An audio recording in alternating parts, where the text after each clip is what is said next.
Podsters, how are you today? I am so excited. We are here in Florida, and you're going to be playing this on Friday. You're going to be hearing this on Friday, which means the Do the Thing retreat starts tonight.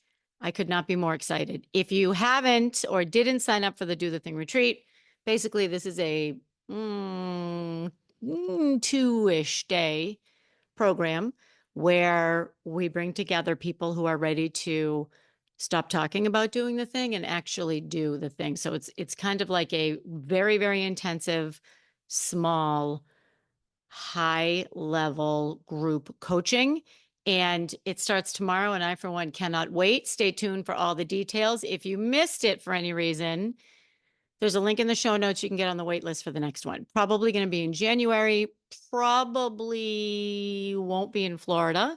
I might even do a virtual one. So get on the wait list and we'll figure it out together. So today, Podsters, I want to talk to you about something I think it's pretty timely. I want to talk to you about what I like to call the strategic pause. So here's what I'm talking about. We're coming up on the holiday season. It is in about a week, it's going to be nuts from now until the end of the year. So we have November, Thanksgiving, then we in the States, December, we have the holidays, we have year end for many people. It's a busy time of year, fiscal year end, business year end, family year end, everything is coming together. We have the pressure of family gatherings.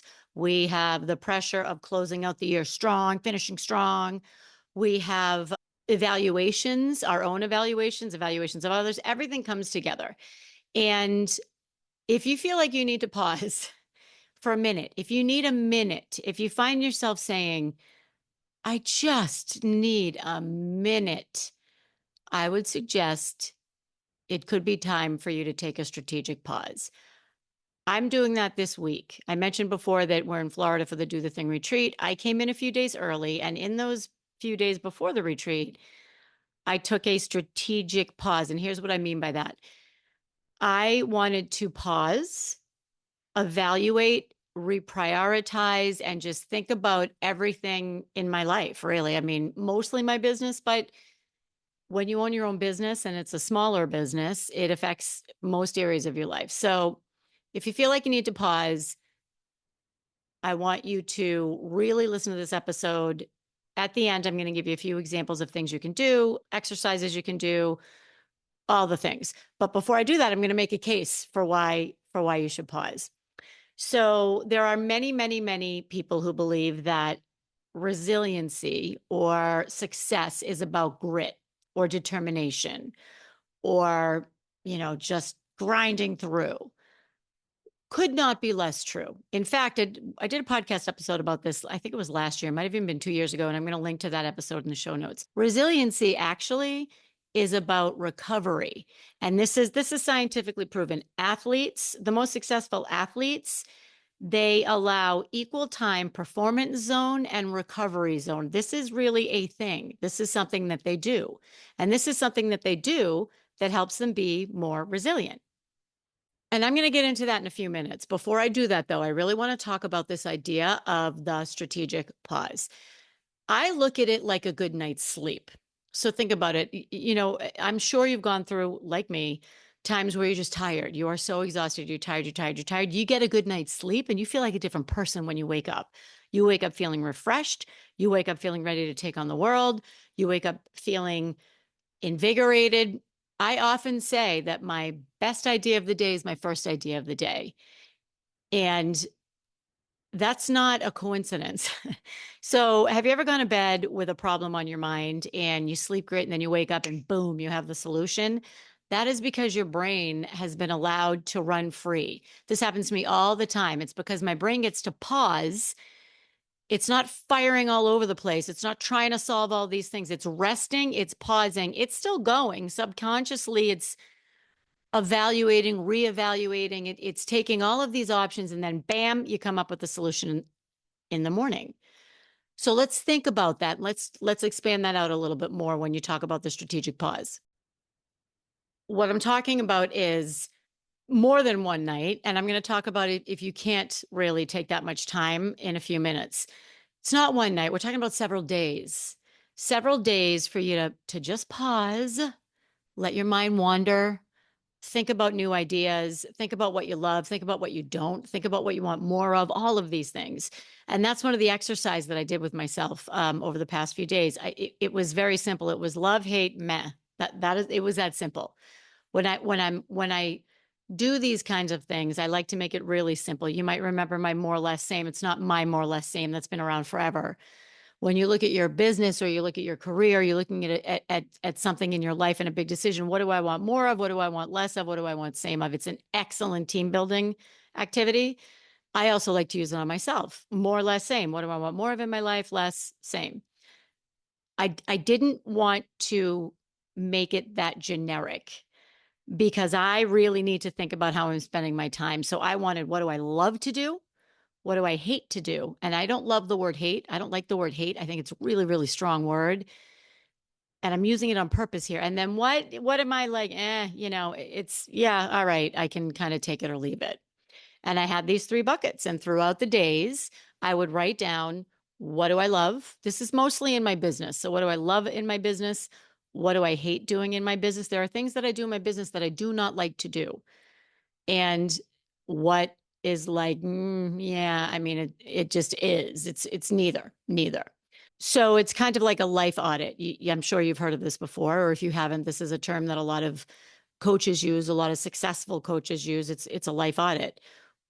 How is your life according to what your values are? And we're going to talk about that in a minute. So I did the love, hate, meh. Also, I went back to my why. Why do I do what I do? Why is this so important to me? If you've been through the why exercise with me, you know that you ask yourself this why and then you drill down on each of the subsequent whys. So let's say you want to lose weight. Why is that important to you? Because I want to be healthy. Okay, well, why is being healthy so important to you? Because I want to be able to be there for my children. Okay, well, why is it so important to you that you're there for your children? That sounds like a really not smart question. Why is that so important to you? Well, because my parents weren't healthy and they couldn't do things with me and it really impacted how I grew up and I want to give a better life to my kids. Okay. So that why is very different than I want to lose weight because I want to get healthy. Well, when you get down to that real why, it's very powerful. Those of you that are the OGs, you've been here a while, you know how powerful this is. So I did this with my business. Why do I do what I do? And I really drilled down on those whys. And here's what's interesting. It changed. It has changed. I've been in this business. I've been doing what I've been doing for over 6 years now. I'm different now. My values are a little different now. My priorities are different now. So, what has changed? Do I still do what I do for the same reasons? Does what used to bring me joy still bring me joy in my business? Does what I used to do in my business still light me up? So, spoiler alert, it's okay if your priorities, your values, or your reasons change. This is what life's about. I'm not the same person I was 6 years ago. I'm not the same person I was a year ago. But if you think about it, if you're going through and you feel like you need a pause, this is in your business or your career. This is why we do this because think about, let's say you've always wanted to be a VP or a senior VP or an MD if you're in the corporate world. Okay, well, then you get there. Great. Then what? Then what? You're already there. So then what's next? Or is anything next? Are you there and thriving in that job aligns with your values, it aligns with your priorities and great, awesome. Or are you there and you have some new goals and you have some new priorities and maybe you've changed and you want to work less? Maybe you've changed, you want to work more. Maybe you've changed, you want to do something different. All of this becomes so crystal clear when you take a minute to just enjoy the strategic pause. Okay, so back to the love, hate, meh. Okay. What needs to change so that I can do more of what I love? If there's only two things on this list that I love, what can I change so that I can do that more, so that I can spend more time doing that? On the flip side, what needs to change so that I can do less of what I don't like to do, what I hate to do, what brings me no joy? The answer might not be what you think, and you may have to make some pretty tough decisions. I know that for me lately, My boundaries need a huge refresh. If I'm not honoring my boundaries, how do I expect anyone else to? And I truly don't know. I just like they went out the window over the past, I'd say, 3, 4 months. That's a long time. That's a long time. So when I reestablish my boundaries, I write them down. I write them down. I write them down for my sake. I will not check email after 7 p.m. I will honor my phone shutting down at 8 p.m. There's a reason why I have all these silencers in place. And, those of you who know me well, you know that I really I'm not available after 8 p.m. at night. I'm just not. I wake up at 5. I wake up at 5:30. So I need to honor these boundaries that I have. How many, let's say you're in business you're in your own business. How many courtesy calls will you have with a client before you say, you know what, we've spoken probably 3 times and I have a ton of free content out there. Here's where you can find it. Here's where you can find my podcast. Here's where you can find my freebies. Here's where you can find, this, that, and the other thing. And if you want to continue this conversation, I'd be delighted. Let's set up a coaching call or let's set up whatever it is you're in. Really just honoring your boundaries and reassessing your boundaries. Okay. So let's drill down a little bit more on this idea of resilience and rest and recovery being the key to resilience. The definition of resilience is having the mental, emotional, and behavioral flexibility to adjust to internal and external demands. I'm going to say that again: mental, emotional, and behavioral flexibility to adjust. I'm just going to stop there. Mental, emotional, and behavioral flexibility to adjust. If you are in a situation where you're finding yourself not able to adjust, where you're finding yourself not being able to be emotionally flexible or mentally flexible or behaviorally flexible, snapping at people, being short with people, getting really upset when somebody doesn't meet a deadline, any of these things are an indication that it's time to pause. So how can you do this? How can you have this mental, emotional, and behavioral flexibility to adjust if you're reactive, if you're putting out fires, if you're running around like a chicken with your head cut off, if you're counting the days until you can rest? Usually about this time of year, a lot of people start saying, oh, I can't wait for the holidays to just relax. And who really relaxes over the holidays? Sure, you spend time with family. And if we're being real, if we're really being real, we're holiday shopping, we're wrapping, we're cooking, we're cleaning, we're making arrangements, we're traveling. We don't rest. We don't rest. We might not be working. We're not resting. And I'm going to talk about that more in a second. Okay. So I remember when I was working in the corporate space, I traveled all the time, all the time. And I would work on the plane. I would land. I would run to my taxi. Might have been before Uber, might have just been, I was taking taxis. And I would work in the car. I would take my phone Wi-Fi and I would send out all the emails. I would go to my client appointment. I would go out to dinner with my client. I would go back to the hotel room. I would work some more constantly, constantly. That is a total grind. And you know what? One day I said, screw it. And instead of working on the plane, I'll never forget, I had a boss. This was so funny. We were taking the train from Boston to New York. And I was living in Boston at the time. Clients were in New York. It's like a 4-hour train ride, maybe, yeah, a little bit less than 4 hours. And he was sitting across from me. He pulls out his iPad. He starts watching a movie. I go, this was on the way there. I said, what are you doing? He said, I'm watching a movie. I'm like, what? He used this time on the plane to relax. I'm sorry, on the train to actually relax. Meanwhile, I have the laptop out. I have my to-do lists. I got my little, we used to have the little Wi-Fi in a box where you'd plug that in.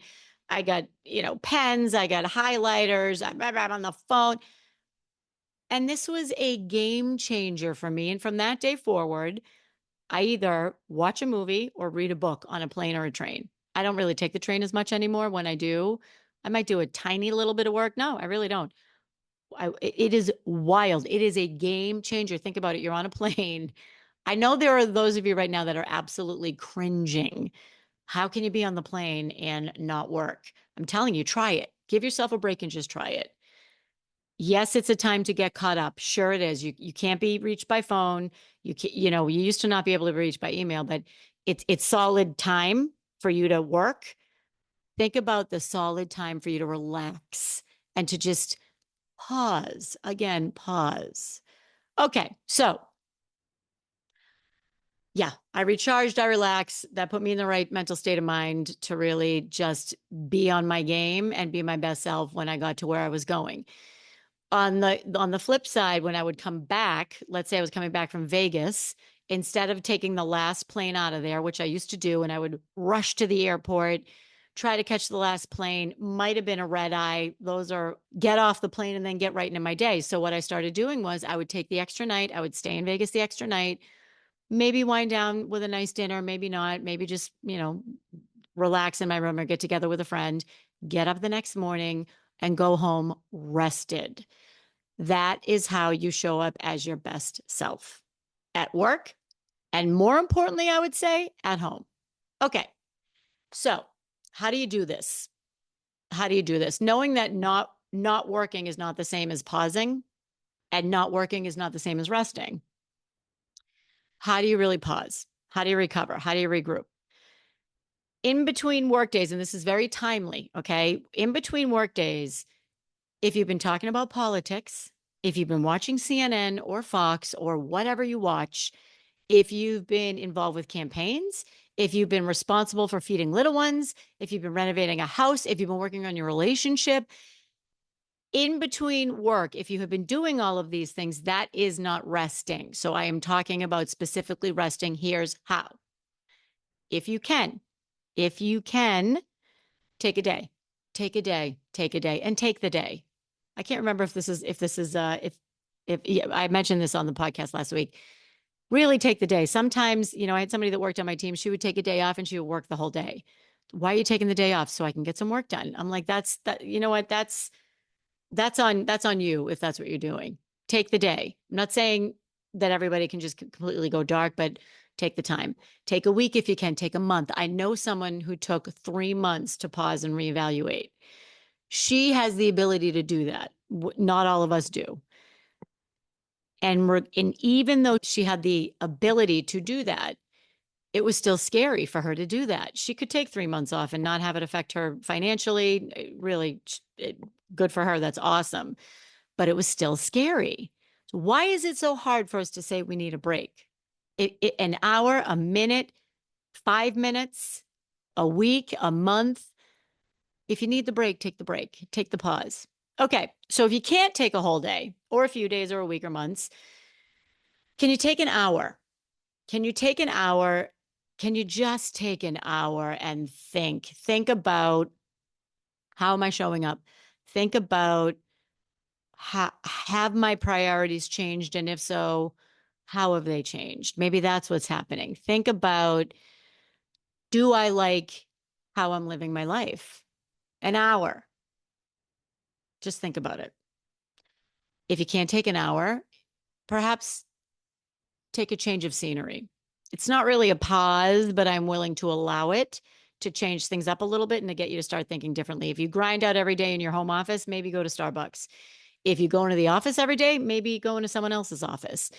Just shifting that pattern and that same old, same old, same old, it will get you to start thinking a little bit differently and it will open up your mind to new possibilities.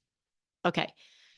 And then I want you to think about, even if it's when you're driving in your car, or if it's when you're walking on the treadmill or running or, multitasking, shopping, whatever it is, grocery shopping, think about your love, hate, meh, or more or less same, whatever you're comfortable with. I really like the love, hate, meh now because if it's not a love, I'm going to have a hard time doing it moving forward. It is. And this is a very difficult and personal commitment that I'm making to myself. I might even get choked up about this.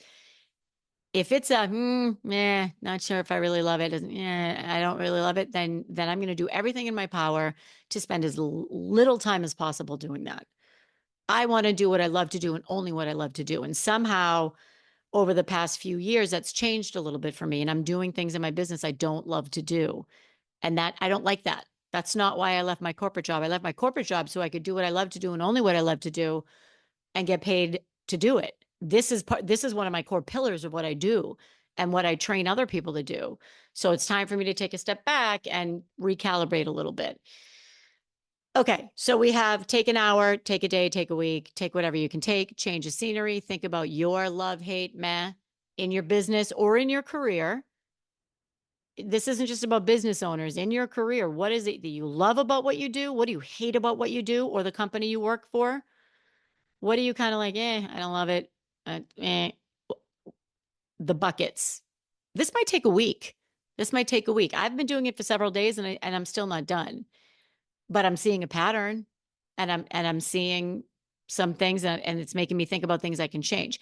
Okay, finally, depending on where you are, you'll know if this is what's best for you right now. Take a look at your why. Take a look at why you do what you do and this why exercise.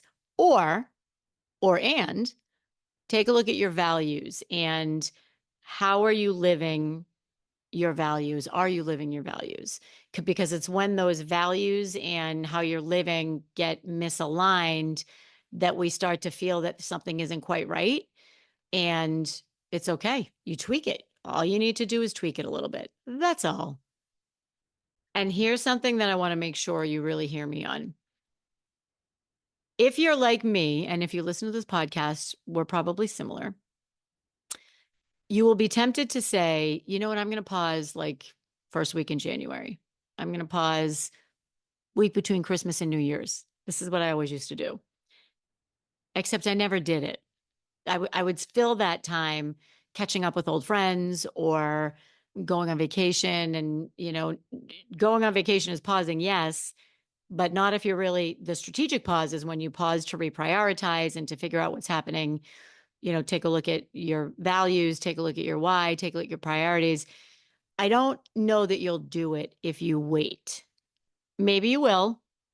I would say the sooner you can start this thinking and the sooner you can start this mindset, the more you'll be on your way to getting back to doing what you love to do and only what you love to do and being able to really enjoy that all day long. So, Podsters, with that, I am off to the Do the Thing retreat. So psyched. Again, link in the show notes for everything we talked about. I'm going to link the Own Your Why. I'm going to link the values exercise. I'm going to link the resiliency podcast. And finally, I'm going to link the waitlist to the Do the Thing retreat. I cannot wait to talk to you next week. I'm going to come back with all kinds of great stories from what happened here. And I love you. Peace out. By the way, keep the feedback coming. If you think that there's somebody that will find value in this episode, send it over to them. Take a screenshot, tag me, tag them, email it to them, whatever you do. The more people that listen, the more we spread the word and the more we can help people to truly thrive, which is what we're all about here at Unmute Yourself, the podcast. And with that, Podsters, peace out. See you next week.